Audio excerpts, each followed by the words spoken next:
ఓం శ్రీ సీతారామాభ్యాం నమః. మనము శ్రీ మహాకవి వాల్మీకి మహర్షి విరచిత శ్రీమద్ రామాయణంను పారాయణం చేస్తున్నాము. సుందరకాండంలో ఉన్నాము. ఈరోజు హనుమంతుడు సీతా సందేశమును శ్రీరామచంద్రునకు వినిపించుట. ఓం త్రయంబకం యజామయే సుగంధిం పుష్టివర్ధనం ఉర్వారుకమివ బంధనాత్ మృత్యుర్ముక్ష్యమా అమృతాత్. మహానుభావుడైన శ్రీరాముడు పలుకగా హనుమంతుడు సీతాదేవి నుడివిన వచనములన్నింటినీ ఆయనకు నివేదించెను. ఓ పురుషోత్తమ, జానకీదేవి ఇదివరలో చిత్రకూటమున జరిగిన వృత్తాంతమును మీకు గుర్తు చేయుటకై యథాతథముగా తెలిపినది. నీతో కూడి హాయిగా నిద్రించుచున్న జానకి ముందుగా మేల్కొనెనట. ఇంతలో ఒక కాకి వేగముగా అతడికి వచ్చి ఆమె వక్షస్థలమును గాయపరచెనట. ఓ భరతాగ్రజ, పిమ్మట నీవు ఆమె యొడిలో తలయుంచి నిద్రించితివట. మరలా ఆ పక్షి సీతాదేవిని బాధించినట. ఆ కాకి మాటిమాటికి సమీపమునకు వచ్చి ఆమెను మిక్కిలి గాయపరచనట. అప్పుడు ఆమె గాయముల నుండి స్రవించిన రక్తముచే తడిసి నీవు మేల్కొంటివట. శత్రు సంవారకుడవైన ఓ రామ, ఆ వాయసముచే మరల బాధింపబడుచున్న సీతాదేవి సుఖముగా నిద్రించుచున్న నిన్ను మేల్కొల్పెనట. ఓ మహాబాహు, వక్షస్థలమునందు గాయపడిన ఆమెను చూచినంతనే రెచ్చిపోయిన విషసర్పము వలె బుసలు కొట్టుచు నీవిట్లు పలికితివట. ఓ భయ స్వభావురాలా, నీ వక్షస్థలమును గోళ్లతో గాయపరిచినదెవరు? కోపముతో ఊగిపోతున్న విశాలమైన పడగలగల సర్పముతో ఆడుకొనుచున్నది ఎవరు? అటు ఇటు కలయజూచుచు రక్తసిక్తమైన వాడి గోళ్లతో ఆమెకు ఎదురుగానున్న ఒక కాకిని నీవు వీక్షించితివట. పక్షులలో శ్రేష్టమైనది వాయువేగమున సంచరించున్నది అయిన ఆ కాకము ఇంద్రుని కుమారుడట. అది మరి ఒక ప్రదేశమునకు వెళ్ళెనట. ఓ మహాబాహు, ప్రజ్ఞావంతులలో శ్రేష్ఠుడా, కోపముతో కన్నులెర్రజేయుచు ఆ వాయసమును క్రూరముగా శిక్షింపదలచితివట. అట్టి నీవు ఆసనం నుండి ఒక దర్భను తీసుకొని దానిని మంత్రించి బ్రహ్మాస్త్రముగా ప్రయోగించితివట. ఆ అస్త్రము ప్రళయాగ్ని వలె మంటలను వెలిగ్రక్కుచు కాకమునకు అభిముఖముగా ప్రజ్వలించినట. నీవు ప్రజ్వలించుచున్న ఆ దర్భను బ్రహ్మాస్త్రమును వాయసముపై ప్రయోగించితివట. అప్పుడు ఆ దర్భ మంటలను చిమ్ముచు ఆ వాయసమును వెంబడించినట. ఆ వాయసము యొక్క తండ్రి అయిన ఇంద్రుడు, దేవతలు, మహర్షులు అతనిని ఆదుకొనలేదట. ఆ కాకము ముల్లోకములు తిరిగి చూచినను దానిని రక్షించువారు దొరకలేదట. ఓ శత్రు సంవారక, ఆ వాయసము ప్రాణభీతితో తిరిగి కడకు నీ యొద్దకే వచ్చెనట. అనన్య శరణ్యుడవైన నిన్ను శరణుజొచ్చి భూమిపై పడి నీ ముందు మోకరిల్లెనట. కాకుస్థుడవైన ఓ రఘురామ, ఆ కాకము వధింపదగినదే అయినప్పటికీ కనికరముతో దానిని నీవు రక్షించితివట. అమోఘమైన ఆ బ్రహ్మాస్త్రమును వ్యర్థము చేయుట అశక్యమని భావించి నీవు ఆ కాకము యొక్క కుడి కంటిని తొలగించితివట. ఓ రామ, ఆ వాయసము నీకు దశరథ మహారాజుకు నమస్కరించి నీ యొద్ద సెలవు గైకొని తన నివాసమునకు చేరెను అట. సీతాదేవి ఇట్లు ఇంకా పలికెను. అస్త్ర విద్యా కోవిదులలో శ్రేష్ఠుడు, బలశాలి, ఉత్తమశీలి సంపన్నుడైన శ్రీరాముడు రాక్షసులపై అస్త్రములను ఏలా ప్రయోగించుటలేదు. నాగులు కానీ, గంధర్వులు కానీ, అసురులు కానీ, దేవగణములు కానీ వీరందరూ కలిసి కానీ రణరంగమున శ్రీరాముణ్ణి ఎదిరించి నిలబడుటకు సమర్థులు కారు.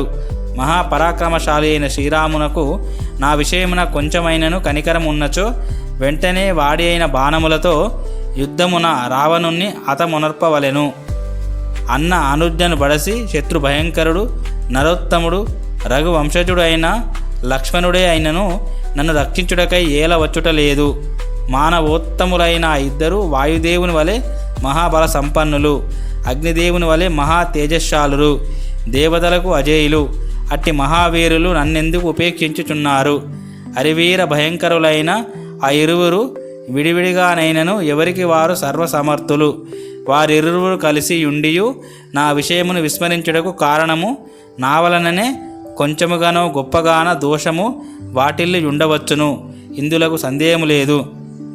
వైదేహి కన్నీరు గార్చుచు పలికిన జాలిగొల్పు మాటలను విని మరల నేను పూజ్యురాలైన ఆమెతో ఇట్లు పలికి తిని, ఓ దేవి, నేను ఒట్టు పెట్టుకొని చెప్పుచున్నాను, శ్రీరాముడు నీకై శోకించుచు ఏమియూ తోచని స్థితిలోనున్నాడు.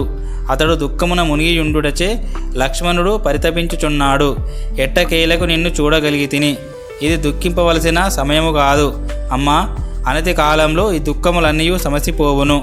పూజ్యులు రాజకుమారులైన ఆ నరవరులిద్దరూ నీ దర్శనమునకై ఉత్సాహముతో తహత పడుచున్నారు.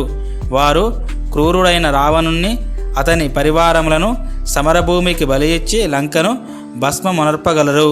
తల్లి, శ్రీరాముడు నిన్ను అయోధ్య నగరమునకు తీసుకొని వెళ్ళుట తథ్యము. పూజ్యురాలా, రాముడు వెంటనే గుర్తింపగల ఆనవాలను నాకు దయచేయుము. దానిని చూచి ఆ ప్రభువు మిక్కిలి ప్రీతి చెందును. మహా బలశాలివైన ఓ రామ, ఆమె అన్ని దిక్కులను పరికించి చూచి తన శిరోభూషణమైన అమూల్యమగు ఈ చూడామణిని తన కొంగు ముడి నుండి తీసి నాకు ప్రసాదించెను. ఓ రఘురామ, నీ ఆనవాలు కొరకై ఆ దివ్యమణిని గ్రహించి పూజ్యురాలైన దేవికి సాష్టాంగముగా నమస్కరించి తిరుగు ప్రయాణమునకై త్వరపడుచుంటిని. ఉత్సాహంతో తిరుగు ప్రయాణమునకు ఉన్ముఖుడనై శరీరమును పెంచుచున్న నన్ను చూచి ఆ సీతా సాధ్విట్లు పలికెను. ఆ సీతాదేవి నేను తిరిగి వెళ్ళిపోవచ్చున్నానని దిగులు చెందెను. ఆ దీనురాలి ముఖము కన్నీటితో తడిసెను. డగ్గుత్తికతో ఆమెకు మాటలు తడబడెను. శోకాది రేఖముతో, ఓ మహాకపి, కమలలోచనుడు, మహాబాహు అయిన శ్రీరాముని భుజబల సంపన్నుడు, వాసీగాంచినవాడు అయిన నా మరది లక్ష్మణుణ్ణి దర్శింపనున్న నీవు ఎంతో అదృష్టవంతుడవు. సీతాదేవి నాతో ఇట్లు నుడవగా నేను ఆమెతో ఈ రీతిగా వచించి తిని. ఓ జానకీదేవి, నా వీపును అధిరోయింపుము. ఓ మహాత్మురాలా, అసితేక్షణ నిన్ను శీఘ్రముగా కొనిపోయేదను. నీ స్వామి అయిన శ్రీరామచంద్రుణ్ణి, లక్ష్మణుణ్ణి, సుగ్రీవుణ్ణి నీవు నేడే దర్శింపగలవు. అంతటా దేవి నాతో ఇట్లు అనెను. ఓ వానరోత్తమ, నాయంతట నేను నీ వీపుపై నెక్కుడా ధర్మము కాదు. ఓ మహావీర, కాలము ప్రతికూలించుటచే పీడితనైన నేను ఇదివరలో రాక్షసుడైన రావణునిచే తాకబడి తిని. అట్టి దుస్థితిలో నిస్సాగురాలనైన నేను ఏమి చేయగలను? ఓ కపివర, ఆ రాజకుమారులిరువురు ఉన్న ప్రదేశమునకు నీవు వెళ్ళుము. ఇట్లు ఉదాత్తముగా పలికి మరలా ఆమె నాకు ఒక సందేశమును ఇయ్యసాగెను. ఓ మారుతి, సింహ పరాక్రములైన రామ లక్ష్మణుల క్షేమ సమాచారములను అడిగితినను చెప్పుము. అట్లే సుగ్రీవుని యొక్క, అతని అమాత్యుల యొక్క, తదితరులందరి యొక్క కుశల ప్రస్తావన చేసి తినని తెలుపుము. మహాబాహు అయిన శ్రీరాముడు నన్ను ఈ దుఃఖ సముద్రం నుండి గట్టెక్కించున్నట్లుగా చూడుము. ఓ వానర వీరుడా, నా ఈ తీరని దుఃఖాది రేఖ స్థితిని, ఈ రాక్షస స్త్రీలు నన్ను భయపెట్టుచున్న విషయమును నీవు శ్రీరాముని కడకు చేరిన వెంటనే తెలుపుము. నీ ప్రయాణము సుఖముగా సాగుగాక. ఓ మహారాజా, పూజ్యురాలైన సీతాదేవి నీ కొరకై నీకు తెలుపుటకై ఈ వచనములను విషాదముతో తెలిపినది. నేను నుడివిన ఈ మాటలను తెలుసుకొని ఆమె భద్రముగానున్నట్లు భావింపుము, విశ్వసింపుము. హనుమంతుడు శ్రీరామునితో ఇంకా ఇట్లు పలికెను. ఓ నరేంద్ర, నీకు నాపై మిక్కిలి ప్రేమ ఆదరములు సౌహార్దము ఉండుట వలన ఆ దేవియు నాతో సాదరముగా మరల ఇట్లు పలికెను. ఓ హనుమంతుడా, దశరథుని కుమారుడైన శ్రీరాముడు యుద్ధమున రావణుని హతమార్చి శీఘ్రముగా నన్ను కొనిపోవునట్లు ఆయనతో మరీ చెప్పుము. ఓ మహావీర, శత్రువులను పరిమార్చువాడా, నీకు సమ్మతమైనచో మరి ఒక దినము ఇచ్చట ఉండుము. ఏదైనా ఒక రహస్య ప్రదేశమున విశ్రాంతి తీసుకొనుము. నీవు రేపు వెళ్ళవచ్చును.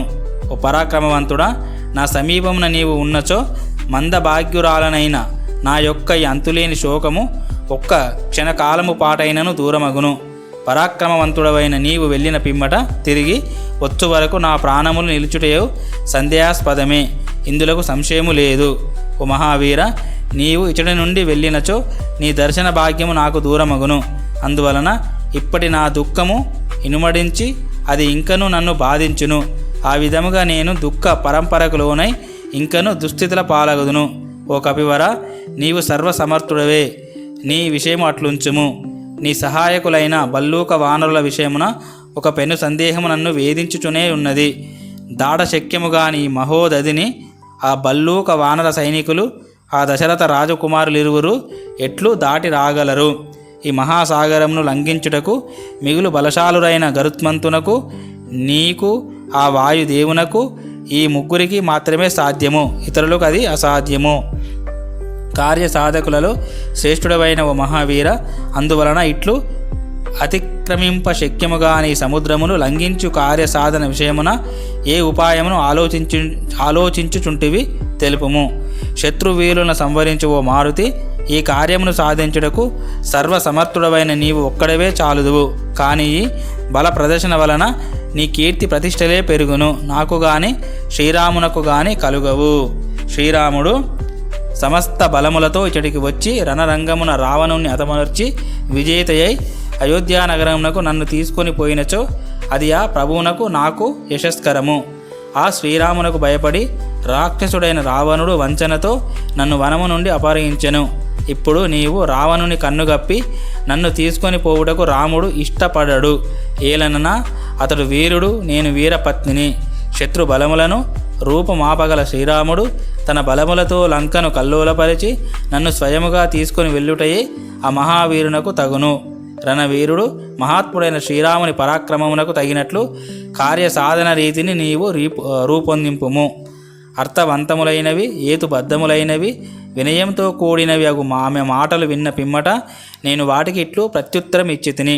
అమ్మ, వానర బల్లూక సైన్యములకు ప్రభువు కపిశ్రేష్ఠుడు మహాబలశాలి అగు సుగ్రీవుడు నిన్ను శ్రీరాముని కడకు చేర్చుడకై దృఢముగా నిశ్చయించుకొని ఉన్నాడు.